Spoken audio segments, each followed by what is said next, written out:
রাজনৈতিক দলগুলোর সঙ্গে জাতীয় ঐক্যমত্য কমিশনের দ্বিতীয় ধাপের তৃতীয় দিনের আলোচনা চলছে।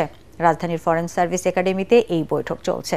কমিশনের সহসভাপতি ডক্টর আলী রিয়াজ জানান, আজকের বৈঠকে রাষ্ট্রপতি নির্বাচন পদ্ধতি, জাতীয় সাংবিধানিক কাউন্সিল, জেলা সমন্বয় কাউন্সিল নিয়ে আলোচনা হচ্ছে। সংলাপে ২৮টি দল ও ২টি জোট অংশ নিচ্ছে। গতকাল সংলাপে জামায়াত অংশ না নিলেও আজ দলটির প্রতিনিধিরা অংশ নিয়েছেন। আমাদের অতীত অভিজ্ঞতা খুব খারাপ ১৬ বছরে। তার অর্থ এই নয় যে যেহেতু ব্যক্তি বিশেষ পালিয়ে গেছেন, ব্যক্তি বিশেষ সংগঠন যারা থাকবেন না, এটা তাদের বিষয়।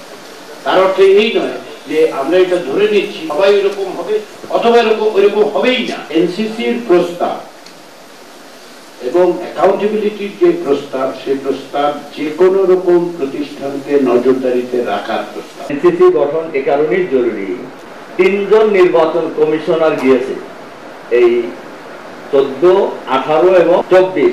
এই ৩ প্রধান নির্বাচন কমিশনারই তাদের কমিশনের সদস্যদের নিয়ে নির্বাচনের পর বলেছে যে সুষ্ঠু নির্বাচন হয়েছে। কি রকম দল কানা লোক নির্বাচন কমিশনার হলে অথবা কোনো সুস্থ মস্তিষ্কের লোক এই নির্বাচনকে সুস্থ নির্বাচন বললে তারা কিন্তু সাংবাদিকদেরকে ব্রিফ করেছে। আমরা তো এর থেকে বের হয়ে আসতে চাই।